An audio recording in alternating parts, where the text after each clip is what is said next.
सानाम कोगे जोहार। तेहेन दो आबो चेद बन पढ़ा। तेहेन दो एलखा बन पढ़ा। एलखा दो मैथमेटिक्स बन मेता गया और बखान मेटामिक्स हो मैथमेटिक्स बन मेता गया। नो एलखा दो माने मैथमेटिक्स बन मेता कना और बखान मेटामिक्स बन मेता गया। प्रथम दो आबो एलखा दो चेद कना। एलखा दो नोडे दो बारिया ᱧᱩᱛᱩᱢ ते तैयार कना। मिटिज दो एल और मिटिज दो लेखा। एल और लेखा मेने एलखा ओना रनांग जहाँ लेका एलखा दो चेद बन मेता कना। एल को रेया लेखा दो एलखा बो मेता मेने एल को रेया लेखा गे ना एलखा दो मेता कना। नोडे जहाँ लेका एल नुकु दो एल माने दो नंबर और बांग संख्या उनको लेखा को गे ना लेखा गे ना उनको दो आबो दो चेद बन मेता कना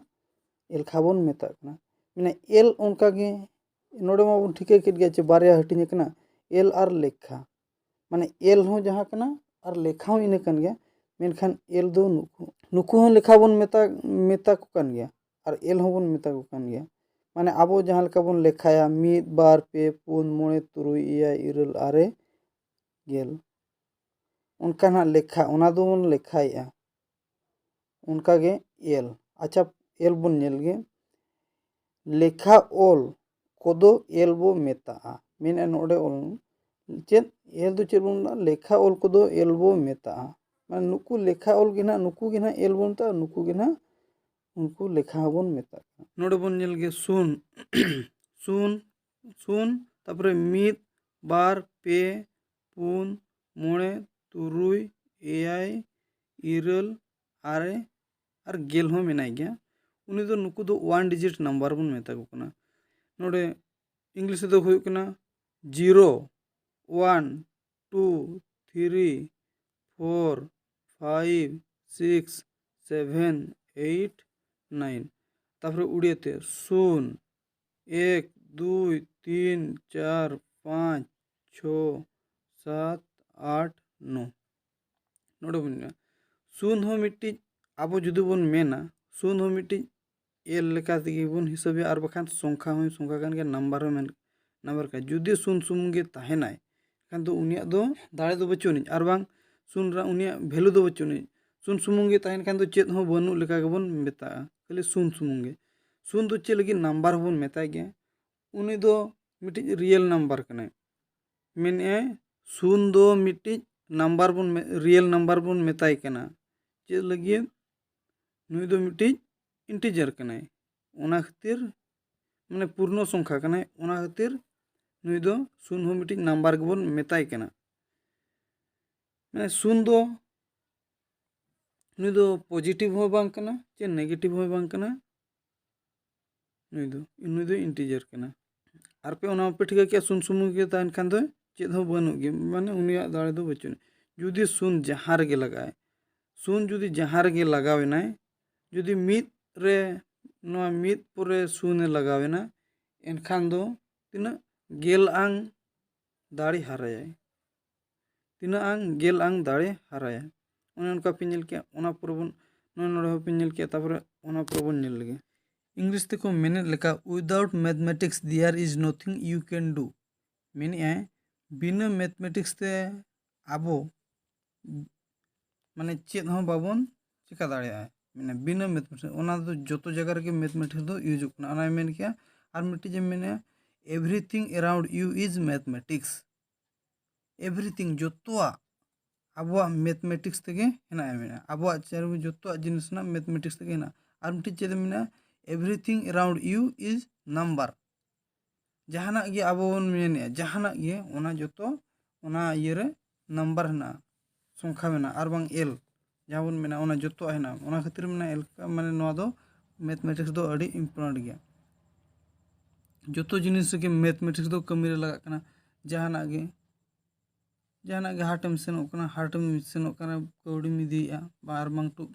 टाका पैसा मिदिया ओडे हो हिसाब किताब रहना डरी मेरम गुपिम चला कना ओडे हो हिसाब किताब मेना और जहाँ तिना रे मैथमेटिक्स तो इया कन गया जहाँ दाकाम चंदाया उतु बुलुम तिना नोआ तिना मेम क्या नोआ तिना मेम जोतो जिनिस के माने आबो माने बिना मैथमेटिक्स ते चेद हो बाबन चिका आबो मैथमेटिक्स ते विदाउट मैथमेटिक्स ओना खातिर को माने without mathematics there is nothing you can do बिना मैथमेटिक्स ते चेद हो बाम कमी दाड़िया माने जोतो माने मैथमेटिक्स लगा कान गया जहाना कमी रे जोतो कमी रे मैथमेटिक्स लगा कान गया देला तबे नितो दो पढ़ाव ᱧᱚᱜ ᱞᱮᱱ ᱜᱮ नुकु दो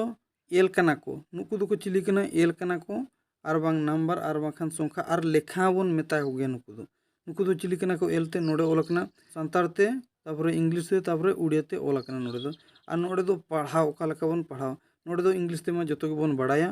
आदो नोडे दो आबो संतार ते ओका लका बोन बड़ाया ओना के बोन बड़ाय लगे नोडे दो मीत बोन पढ़ाया नुई दो मीत बोन पढ़ाय एकना मीत बोन मेन आर नुई दो बार नुई दो पे नुई दो पुन नुई दो मोड़े नुई दो तुरुई और नुई दो इयाय तापरे नुई दो इरल तापरे नुई दो आरे नुई दो गेल एनखान ओका लका बन पढ़ाओ मीत बार पे पुन मोड़े तुरुई इयाय इरल आरे गेल और जुदी खाटो ते पढ़ाव सना बना एनखान ओका लका बन पढ़ाओ नोआ खाटो ते हो लगती ना मीत नुई दो बन मेनिया बार नुई हो पे नुकु दो नुकु गे निके को मीत बार पे गे नुकु दो तापरे नुई पुन हो पुन गे बन मेता कना तापरे नोडे मोड़े खुदा होबना मोड़े दो मोड़ बन मेता खाटो ते दो मोड़ तापरे तुरुई दो तुर होबन मेता नुकिन नोडे खुदा नोते खुदा तुर तुरुई दो तुर हो याय दो याय बन मेना याय नु नु इयाते याय बन मेना याय तापरे इरल दो नोडे दो रल बन मेना खाटो ते दो रल नुई नु नु इयाते रल रल सुमुंग जहां मेना कना ई से जहां का रल तापरे आरे दो आर बन मेना और गेल दो गेल गे बन मेना और नोडे पे ठीक कना नोआ दो मीत माने दो मिट्टी गे तहना बार माने दो बारया तहना पे माने दो पिया तहना पुन माने दो पुनिया तहना और मोड़े माने दो मोड़े गोटांग को तहना और तुरुई माने दो तुरुई गोटांग तहना और तुरुई इयाय माने दो इयाय गोटांग तापरे इरल माने दो इरल गोटांग और आरे माने दो आरे गोटांग और गेल माने दो गेल गोटांग और बाखान गेल दो मीत गेल हबन मेता कन गया ओना पर बन नेला नुकुमा एल गे बन मेता कना और बाखान नंबर बन और बाखान लेखा बन मेनिया ओना बड़ाय के गया तापरे नोडे पढ़ाव कालका बन पढ़ाव और नोआ दो खाटो ते पढ़ाव नोडे दो पढ़ाव आबो ओकालका तो माने पढ़ाव याबन और नोडे दो खाटो ते पढ़ाव कालका नोडे तापरे ओडे आबो मा आरे हरिज मा बन नेल के तापरे ओना पर बन नेला गेल नुई दो चिली बन अरे गेल हरिज बन नेल के तापरे नुई हो गेल खुदा गिन हो का गेल गेल मित नोडे ओलकना नुई दो गेल मित मित और मित मिसाल खान दो गेल मित तापरे मित मित दो नोडे इया कना नोडे दो मित और मित नोडे हेना किना इनखान दो गेल मित और बार हेना किना गेल बार मित और पे मेना गेल पे गेल मित और पुन हेना गेल पुन मित और मोड़े हेना गेल मोड़े मित और नोडे तुरुई उनकिन हेना किना गेल तुरुई मित और इयाय हेना इयाय नोडे हेना गेल इयाय मित और इरल हेनाया नोडे गेल इरल और मित और नोडे आरे मेनाया गेल आरे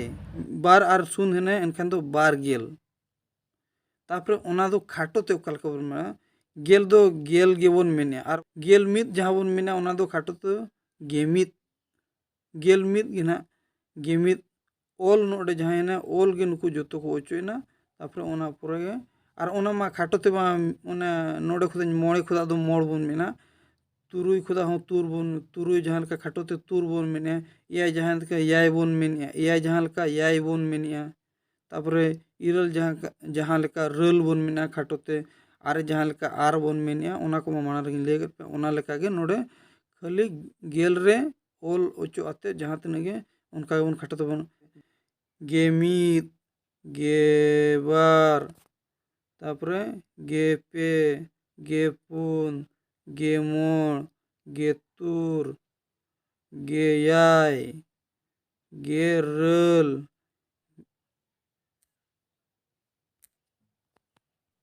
गे आर तापरे बागे नोडे तापरे बागे बन मेनिया नुकु दो जहां के बन नोडे पे बड़ा गया 10 माने 10 नोडे दो 10 11 12 13 नुई दो 14 15 16 17 नुई दो तापर 18 19 20 नुकु दो उनका गे नय नुका आबो दो तापर ओंडे दो तापर 20 पुरे तापर जहां लेका बागे मिद माने दो ना 21 21 दो बागे मिद 22 दो चेन बागे बार उनका गिबन पढ़ाई दिया बागे बार बागे पे बागे पुन बागे मोड़ नुकुल जहां लेका उनका गिबन पढ़ाई दिया बागे मोड़ बागे तुर बागे याय बागे रेल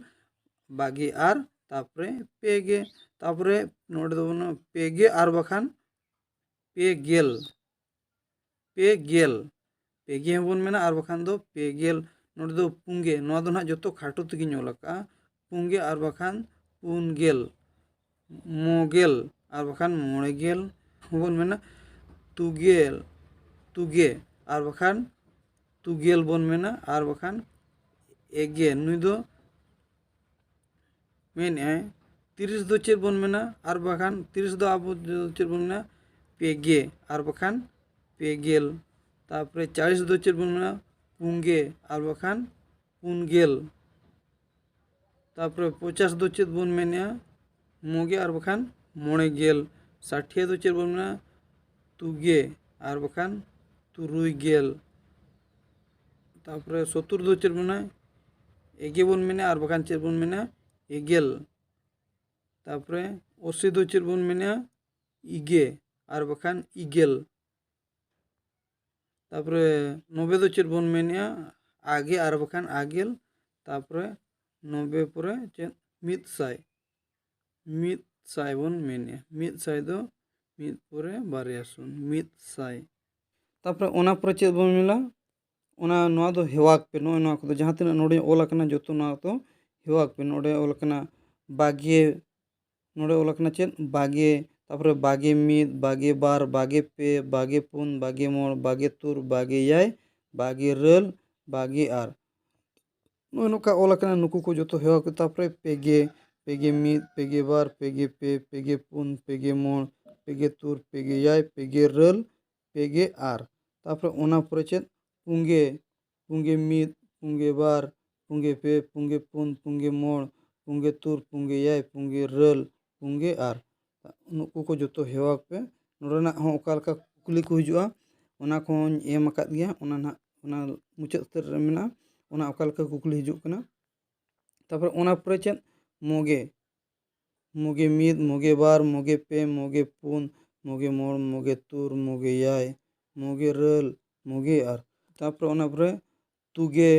तुगे मिद तुगे बार तुगे पे तुगे पुन तुगे मोड़ तुगे तुर तुगे याय तुगे रेल तुगे आर तापरे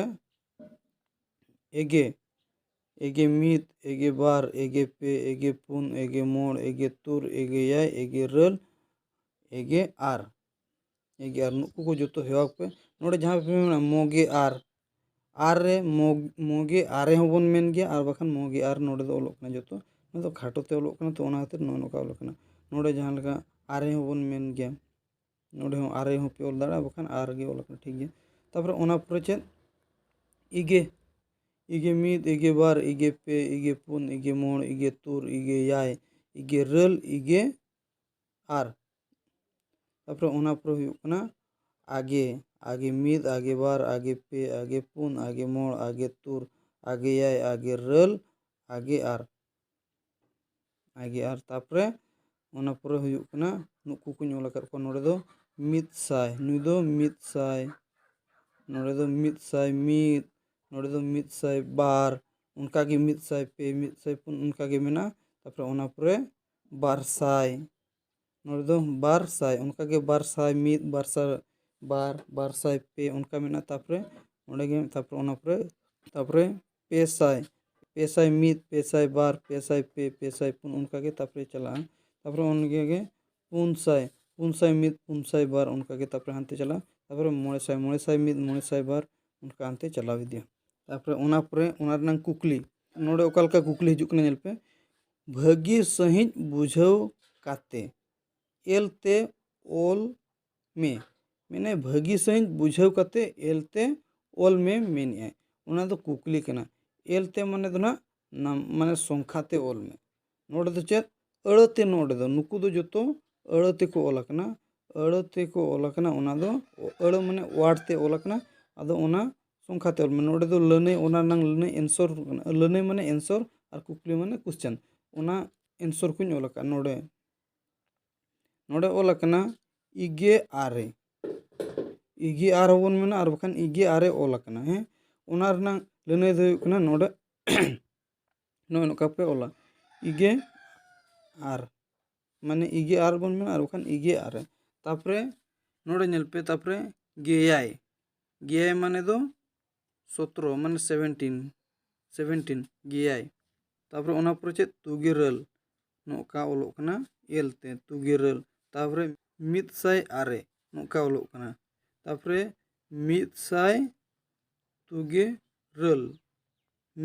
तुगिरल नो नोका ओलोक कना मिदसाय तुगिरल नोआ दो चेत बन मेना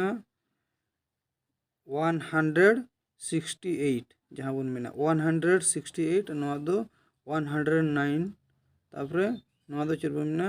68 नोआ दो 17 और नोआ दो 89 जहाँ बन मेना नो नोका पे नेल के तापरे ओना पुरे चेत आर मिटिक कुकली हिजुआ चेत अड़ते ओल में नुकु दो जोतो एलते को ओलाकना आर बांग लेखाते ओलाकना नुकु दो नंबर ते ओलाकना आर बांग संख्या ते ओलाकना नुकु अड़ते ओल में नोडे अड़ते ओल में नुकु अड़ते ओल में नोडे दो लनई आर बांग आंसर शीट नो दो आंसर ओल ठीक का नुकु ओकालका पे ओला नोडे ओलाकना चेत पुंगे आर दो नो नोका बन ओला अड़ते तापरे एगेरल दो नो नोका बन ओला 78 ना एगेरल नोका बन ओला तापरे आगेयाय 97 आगेयाय नोका अड़ते बन ओला तापरे नोडे ओलाकना मिदसाय पुंगे मोड़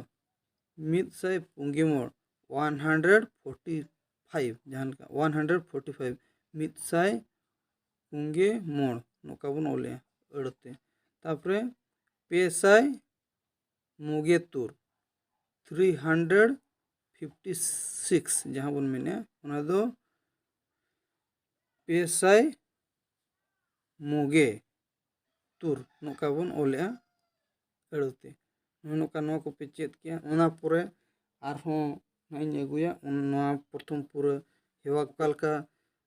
कुकली को हिजुक कना ओना को बेस्टिक नेलमा और नो को पूरा हेवा पे नो जहाँ तक पे नेला जोतो हेवा पे ओल पे ओकालका ओलोक कना ओल ओना को प्रेना ओना पुरे दो नो को जोतो पे पूरा हेवा पे चेदा चे नो ना तायनम ते दरकार गया नो ओना दो फटाफट नो का को टटका को कुली गद कोमा गेबार दो तिना बन मेता ओना अड़ते ओल में और बखान नोडे पे नेल क्या एलते ओल में गेबार अड़ते ओल में ओना उनका क्वेश्चन को मा हिजुक कना तापरे ओना पर चेत बन पढ़ा तापरे एलसोंग को चेत बन मेता कना ओना को बन पढ़ा तापरे सुना दाड़े दो मेना चे बानुआ ओना को बन पढ़ा तापरे दावाड़ बन पढ़ा ओना पुरे सेलेद भेगेद तापरे गाबाण हटाण ओना बन पढ़ा ओना को बन नेला तापरे आरो उनका गना बन नेल इदिया नो को पूरा हेवाग मा नितो दो